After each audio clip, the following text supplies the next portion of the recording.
Bienvenidos a la clase de hoy en la que trataremos la segunda parte de la unidad 1 de la materia, que consiste en seguir avanzando sobre conceptos básicos de economía. En esta oportunidad vamos a ver tres conceptos fundamentales que trata la ciencia económica. En primer lugar, los tipos de mercados que estudia la ciencia económica, el circuito económico y los sistemas económicos. Y finalizaremos haciendo una breve aplicación práctica para el caso del agente inmobiliario. Esta presentación la tienen subida ustedes en la clase y para poder avanzar o retroceder lo pueden hacer con las flechitas que tienen abajo. A la derecha avanzan y a la izquierda retroceden. Pero comencemos con la clase de hoy. Estamos viendo todos conceptos que nos introducen a lo que es la economía como ciencia, ¿no? En este caso, como les decía, hay tres conceptos que quiero que aprendamos de la clase de hoy. Tipos de mercados, circuito económico y sistema económico. Comencemos por la primera parte, tipos de mercado. ¿Qué es un mercado? Es muy simple, ¿no? El mercado es el espacio, el ámbito aquel en el que se produce un intercambio de bienes o de servicios. Es el ámbito en el que la oferta se encuentra con la demanda a fin de satisfacer las necesidades de tipo económicas. Recordemos que la ciencia económica atiende y estudia aquellas necesidades de tipo económico.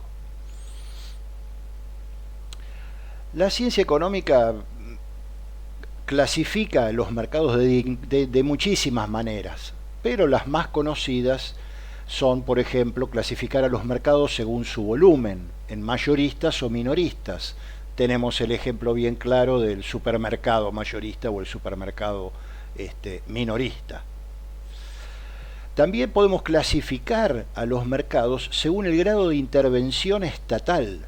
Así llamaremos mercados intervenidos a aquellos mercados con fuertes controles del Estado, o mercados libres, donde, por el contrario, el control estatal sea inexistente y la oferta y la demanda y la definición de precios sea totalmente libre. Una tercera forma de clasificar a los mercados es según el tipo de transacciones que se realizan en él. Habrá un mercado de bienes, que podrán ser productos, mercancías. El mercado de autos será un mercado de bienes. Y también habrá un mercado de servicios. Nosotros, como agentes inmobiliarios, ¿dónde vamos a estar participando? En un mercado de servicios.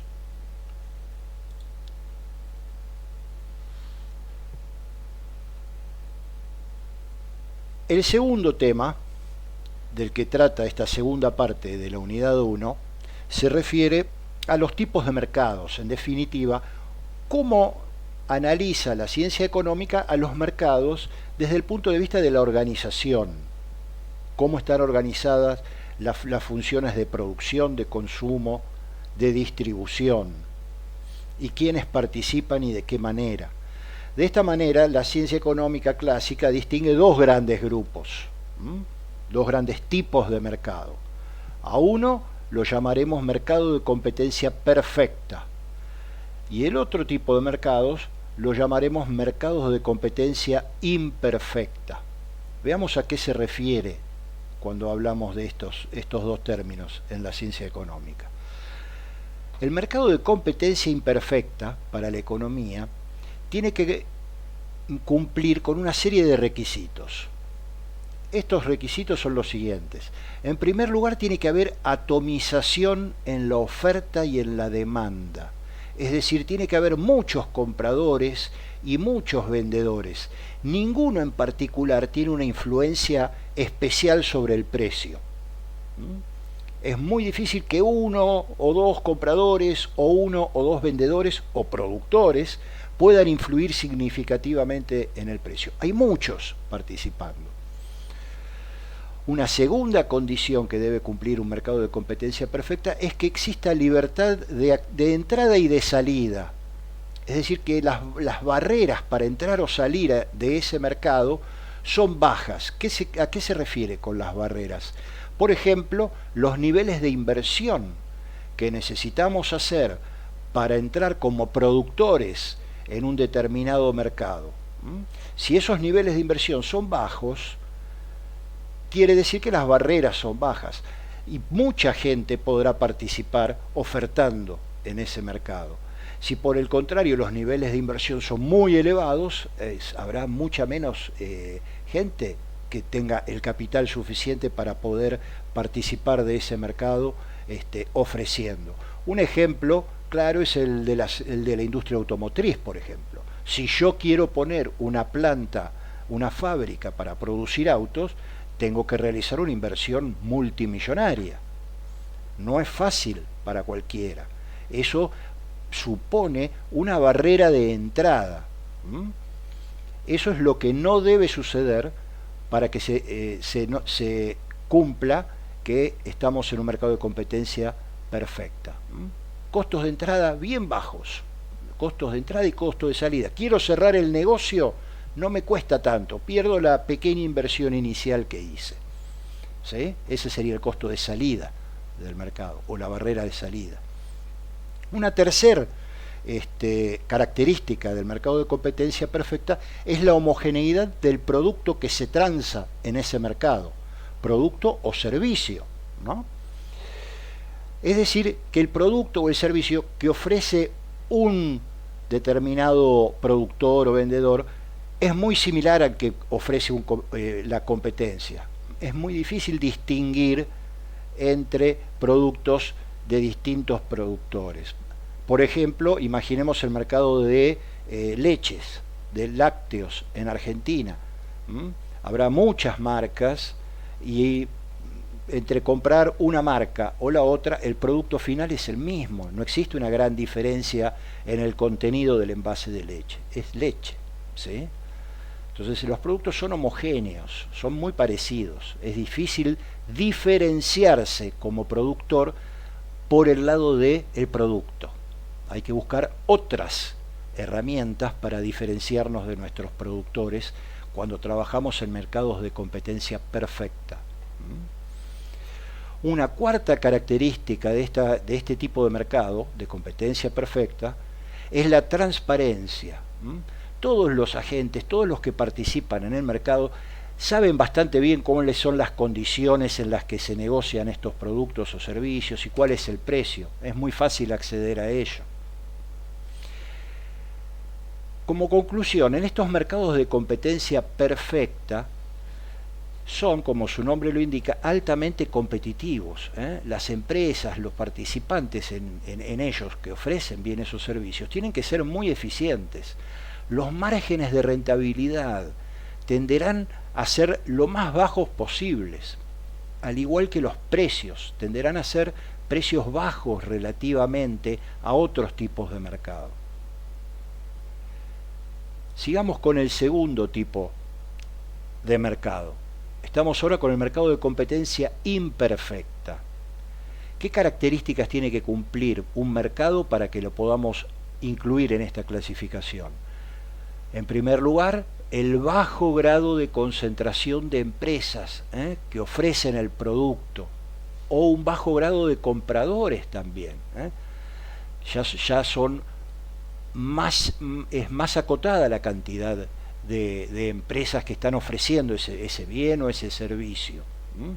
Por ende, quienes ofrecen ese bien o ese servicio tienen ya una cierta influencia sobre el precio, tienen una influencia mucho mayor que en un mercado de competencia perfecta. Si son poquitos compradores, también tendrán influencia sobre el precio, a diferencia del mercado de competencia perfecta. Entonces, un bajo grado de concentración por el lado de la oferta y o de la demanda es una de las características. Una segunda característica es que ya los productos son más diferenciables. El consumidor tiende a percibirlos como diferentes entre sí. Sigo con el ejemplo de la industria automotriz, por ejemplo. Si bien un auto de una marca o de la otra nos va a brindar el mismo servicio, generalmente, nosotros como consumidores, como compradores de autos, tendemos a percibir, a valorar de alguna manera en forma distinta una marca de la otra en determinados modelos de autos. Entonces los productos ya se pueden diferenciar un poquitito más. Al momento de diseñar estrategias para diferenciarme de mis competidores, el tipo de producto, la calidad del producto, ya tiene un rol importante en un mercado de competencia imperfecta. Una tercera característica es que la información acerca de precios y condiciones en las que se transan los bienes o los servicios en este tipo de mercado ya es más difícil de encontrar, no es tan fácilmente asequible, lo cual da una cierta asimetría de información entre los compradores y los vendedores. Los productores o los vendedores tienen un cierto poder, no solo porque son pocos, sino también porque tienen la información completa de las condiciones en las que están dispuestos a vender, y el comprador en cambio no tiene tanta información. Vayan pensando, imaginando mercados que ustedes consideren que tienen estas características, ¿no? Una cuarta característica del mercado de competencia imperfecta es que ahora sí hay fuertes barreras de entrada y salida. Por ejemplo, se requieren inversiones importantes para trabajar en ese mercado. Por ejemplo, el mercado de aerolíneas, para seguir citando ejemplos. No existen muchas empresas que brinden el servicio de transporte aéreo, ¿no? Las inversiones son muy grandes, los aviones son costosísimos, etcétera, ¿no?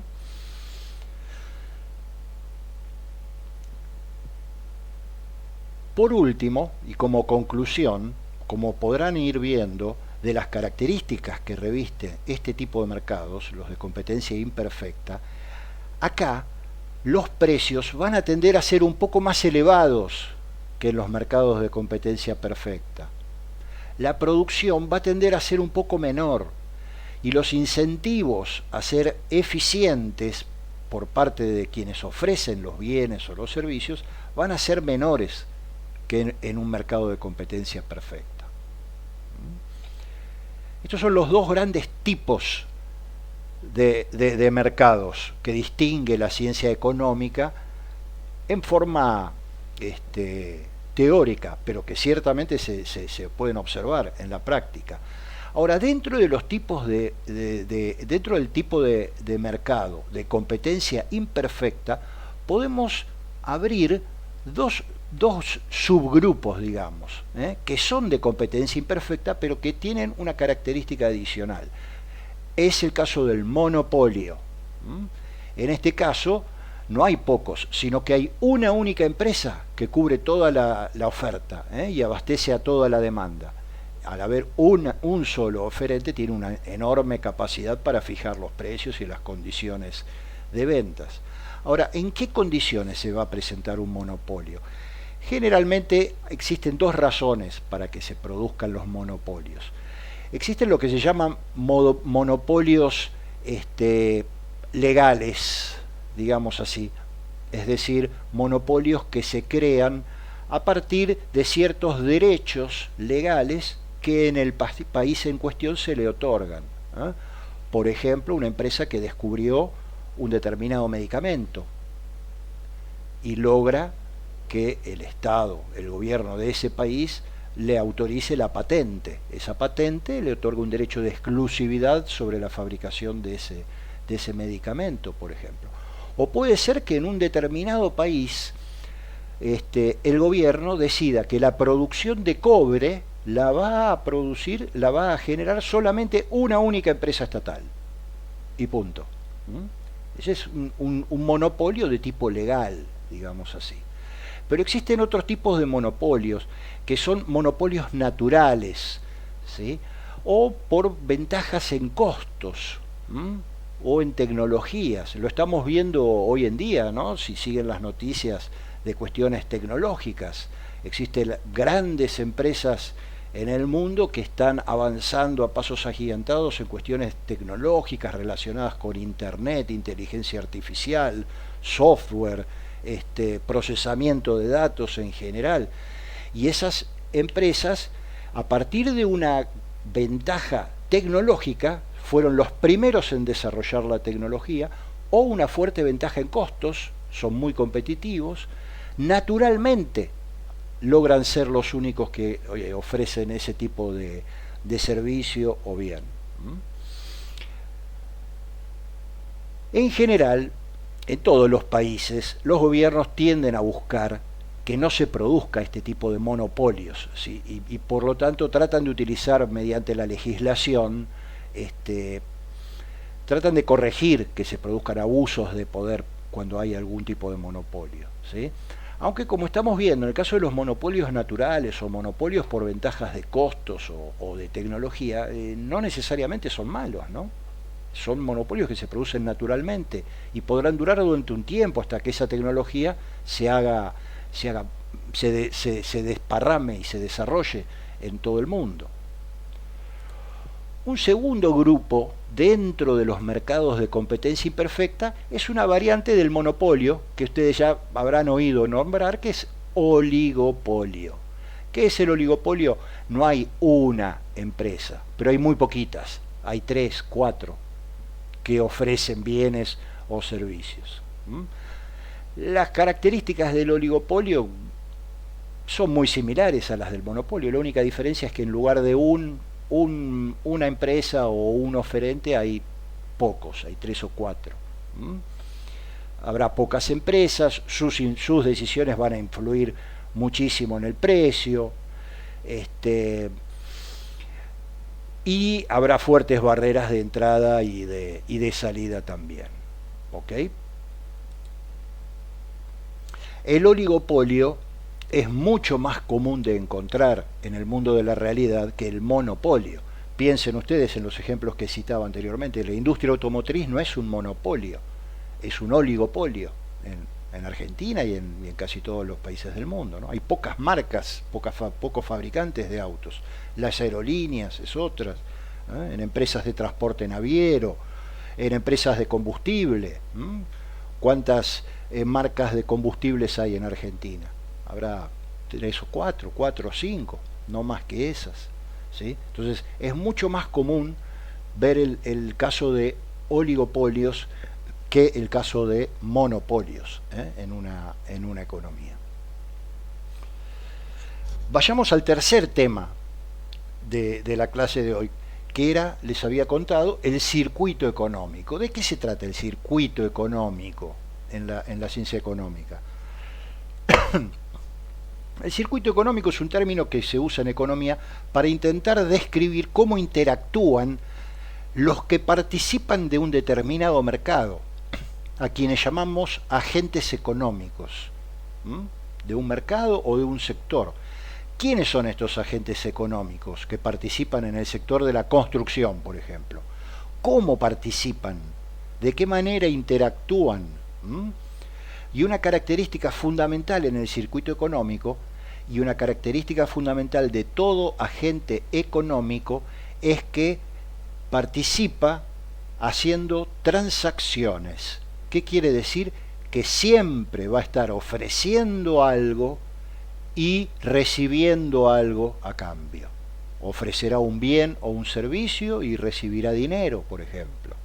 Pero siempre va a haber un ida y vuelta. Es lo que define a un agente económico en cualquier sector o mercado que estemos analizando, o en cualquier circuito económico, mejor dicho, que estemos analizando. Siempre va a estar ofreciendo algo y recibiendo algo. En todo circuito económico hay 3 o 4 participantes, genéricamente hablando. En primer lugar van a estar los productores del bien o servicio en cuestión. Por otro lado van a estar los consumidores de ese bien o de ese servicio. Y en tercer lugar va a estar el gobierno, el Estado. Esta es una característica del Estado nacional o del gobierno, como quieran llamarlo. Siempre va a estar presente el Estado nacional en cualquier circuito económico, de cualquier sector de la economía, de cualquier país. ¿De qué manera ofreciendo algo y recibiendo algo a cambio. El ejemplo más gráfico es ofreciendo seguridad jurídica, por ejemplo. El Poder Judicial pertenece al Estado. Al ofrecer justicia, está ofreciendo algo, un servicio. ¿Y qué recibe a cambio de eso el gobierno o el Estado Nacional? Impuestos. Entonces, el gobierno podrá participar de muchas maneras en muchos circuitos económicos, pero una bien gráfica es recibiendo impuestos y brindando el servicio de salud, de justicia, de educación, etcétera. Habrá un cuarto participante que serán los intermediarios también,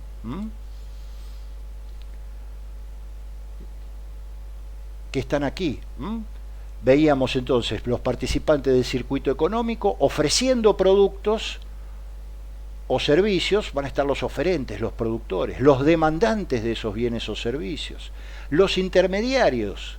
Nosotros como agentes inmobiliarios vamos a estar acá. Nosotros vamos a ser intermediarios. Va a haber dos tipos de intermediarios típicamente. Aquellos intermediarios que compran y venden. ¿Cuál es el ejemplo más claro? El comerciante, el que tiene un comercio de ropa, o un kiosco, o un almacén, no produce. Intermedia entre el gran productor de alimentos, por ejemplo, y el consumidor. ¿Qué hace? Le compra al gran productor de alimentos y lo revende al consumidor. Entonces, el comerciante es un intermediario también. Y participa comprando y vendiendo en la compra-venta. Nosotros como agentes inmobiliarios somos intermediarios también, pero nosotros no compramos y vendemos, no compramos un departamento y lo revendemos. Podremos hacerlo eventualmente, pero no es la característica sobresaliente de nuestra actividad. ¿De qué manera intermediamos nosotros? Nosotros juntamos a los oferentes y a los demandantes. Brindamos el servicio de contactar al oferente o al demandante, a la empresa constructora que quiere vender un departamento y a la familia que quiere comprarlo, o a la desarrolladora que alquila inmuebles y a la empresa que quiere alquilarlos. Como ven, son dos formas de intermediación, pero ambos forman parte del circuito económico, cada uno de distinta manera, uno comprando y vendiendo y el otro simplemente asesorando, juntando las partes. Otros participantes del circuito económico son los proveedores de recursos, o sea, los que proveen aquello que se necesita para la producción. ¿Cuál es el ejemplo acá típico? Los productores de materias primas, ¿no? de los materiales básicos. Siguiendo con el ejemplo del sector inmobiliario, vamos a ir avanzando luego y profundizando en el circuito en el circuito económico del sector inmobiliario a lo largo de las clases. Vamos a tener a la empresa constructora, a las grandes desarrolladoras, por ejemplo, que serán los que construyan, ¿sí?, inmuebles, edificios, oficinas, fábricas, etcétera. Pero esas empresas constructoras necesitan recursos, materiales para construir. ¿Quiénes serán los que les provean de esos recursos? Y los fabricantes de cemento, los fabricantes de ladrillo, los fabricantes de hierro, los fabricantes de cal, de arena, etcétera. Los podemos ir clasificando de distintas maneras, pero todos forman parte del sector inmobiliario. Una empresa inmobiliaria o una gran cementera forman parte del mismo sector. Y por último el gobierno, como les decía hace un ratito, el gobierno regulando el sector y cobrando impuestos, u ofreciendo servicios, algún tipo de servicios públicos, y cobrando impuestos a cambio.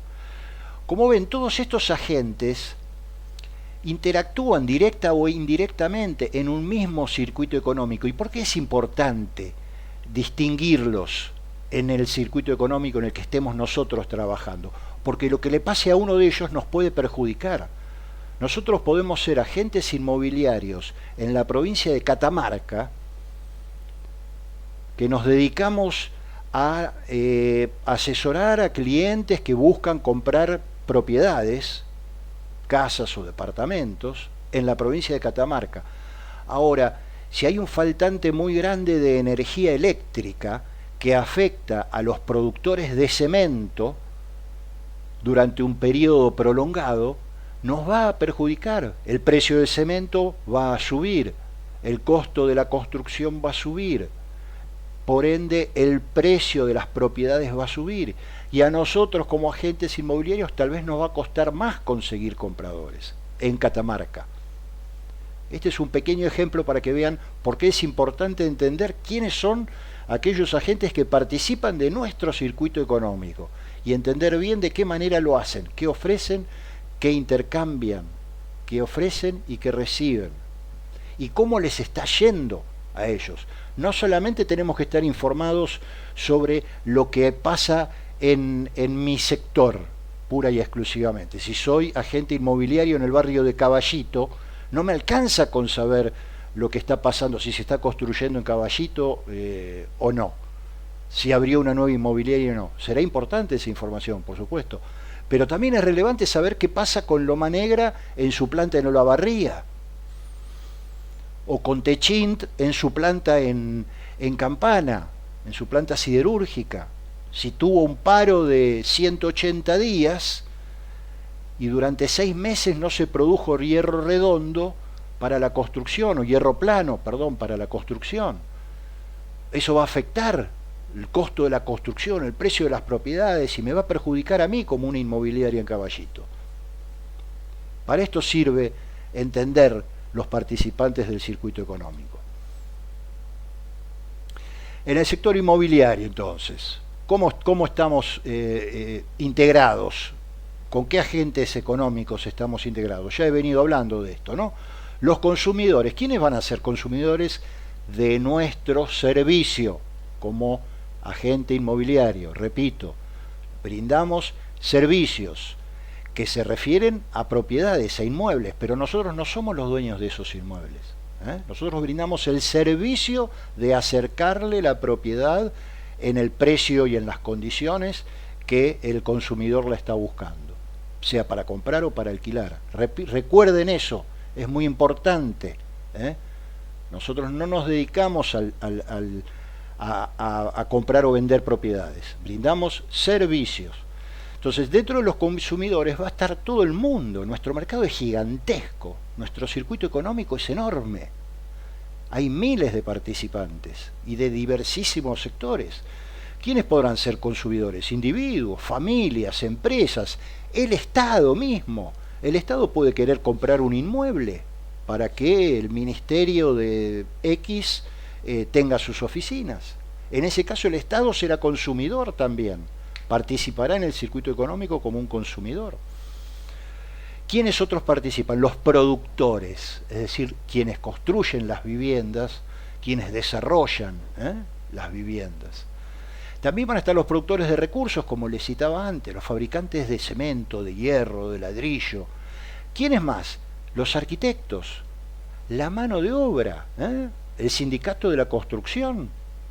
Es relevante para nuestro circuito económico. Se encareció el costo de la mano de obra, nos repercute, porque afecta el costo de la construcción, ergo afecta el precio de venta de las propiedades.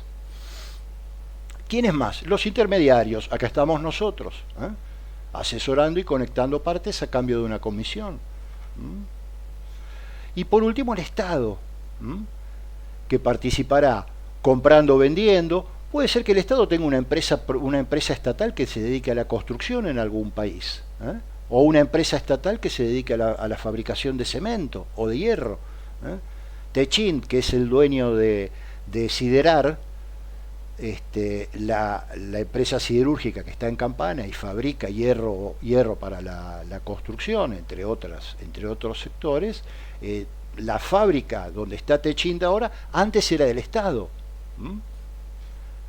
Antes de 1989, 1990, esa fábrica era estatal.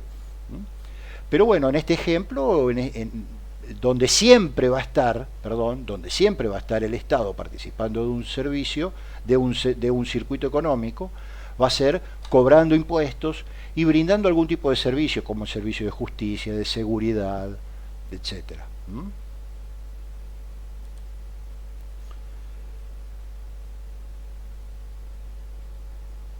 El último tema, sistemas económicos. Habíamos visto, son tres grandes temas la clase de hoy. Los tipos de mercado, competencia perfecta e imperfecta, el circuito económico, que acabamos de verlo, y ahora vamos al último tema, sistemas económicos. ¿A qué se refiere la economía como ciencia cuando distingue sistemas económicos? Está buscando analizar la ciencia económica y de qué forma la sociedad se organiza en un determinado país para responder a tres grandes preguntas. ¿Qué vamos a producir? ¿Cómo lo vamos a producir? ¿Y para quién lo va a producir? Según cómo se organicen los agentes económicos de un determinado país para responder estas preguntas, existirán tres grandes tipos de sistemas económicos. El sistema de economía de mercado, el sistema de planificación central y el sistema de economía mixta. El sistema de economía de mercado está muy en boga ahora, lo escucharán constantemente en las noticias de nuestro país. ¿Qué características tiene? Las decisiones de producción y de consumo son tomadas principalmente por el sector privado, sin injerencia del Estado. Esa es una definición básica del sistema de economía de mercado. Por ende, los precios se determinan libremente por el mecanismo de oferta y demanda. Libremente oferta y demanda sin intervención del Estado.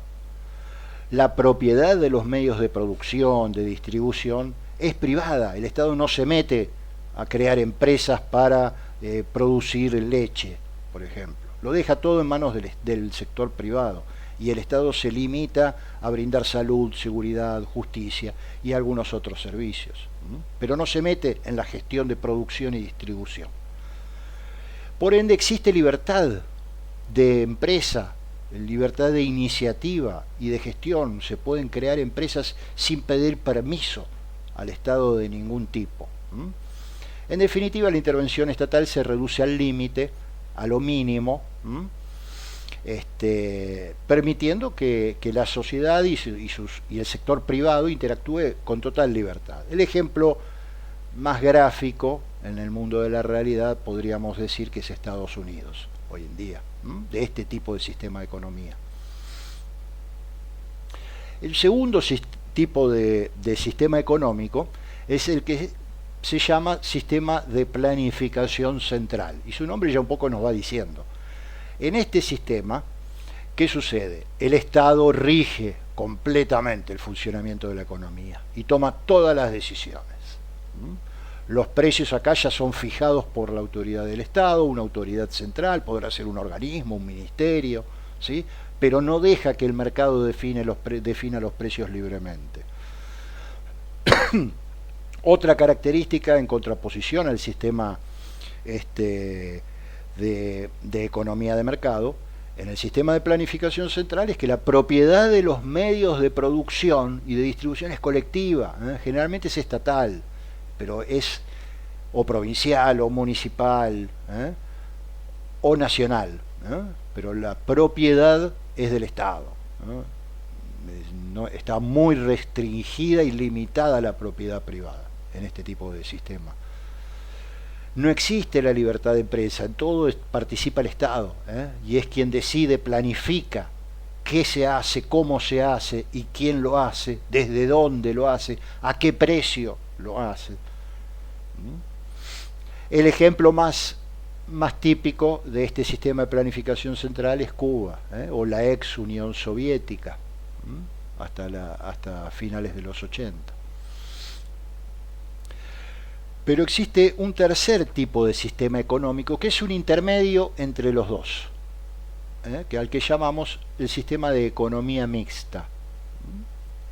Acá se aceptan en ese país en cuestión las reglas básicas del mercado, pero se confía en la participación o en la intervención del Estado en forma selectiva en algunos sectores para prevenir abusos, para proteger determinado sector de la sociedad, etcétera. Se busca desde el Estado principalmente corregir desequilibrios y aumentar el bienestar colectivo de esta manera. Es un intermedio entre los dos extremos, que es el sistema de economía de mercado y sistema de planificación estatal. Y es el que más existe en el mundo de la realidad. En el mundo de la realidad es muy difícil encontrar muchos países que respondan 100% al sistema de economía de mercado. En la mayoría de los países el Estado regula algún tipo de sector, buscando corregir algún desequilibrio o aumentar el bienestar de la sociedad. Acá como ejemplo puse España, pero pueden citar muchos. Argentina puede ser uno también hoy en día. Entonces apliquemos ahora todo lo que hemos aprendido en esta clase al sector inmobiliario de Argentina. Y empecemos a bajar a tierra estos conceptos teóricos de la ciencia económica.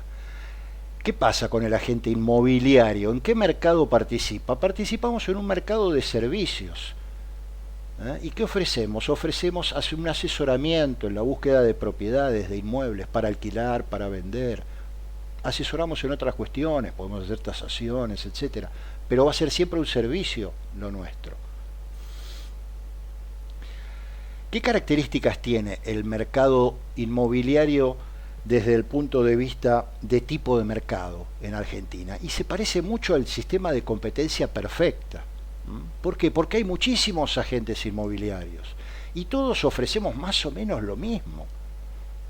Las comisiones son conocidas por todo el mundo y los costos de entrada y de salida son relativamente bajos, sobre todo comparando con otros circuitos económicos u otros sectores.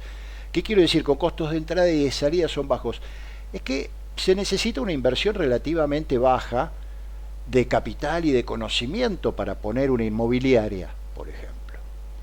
Y la salida también tiene un costo bajo, cierro la inmobiliaria. Para mí será una inversión grande, pero comparado con la inversión o los costos de entrada y salida del sector automotriz, por ejemplo, son mucho más bajos.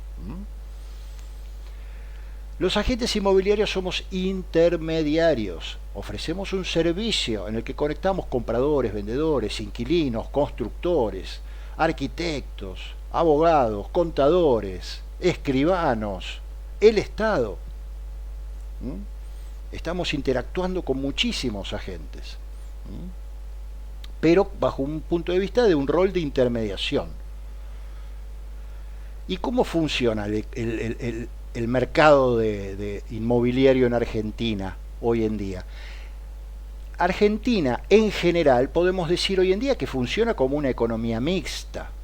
Tenemos distintos sectores donde hay regulaciones e intervención estatal. El sector financiero es uno. Existe cepo para las empresas. Eso es una regulación que afecta a uno de los mercados de la economía argentina, por ejemplo. Entonces podríamos decir que es un sistema de economía mixta. Ahora, ¿en el sector inmobiliario opera bajo las características de un sistema de economía mixta? No. En realidad opera bajo un sistema de economía de mercado.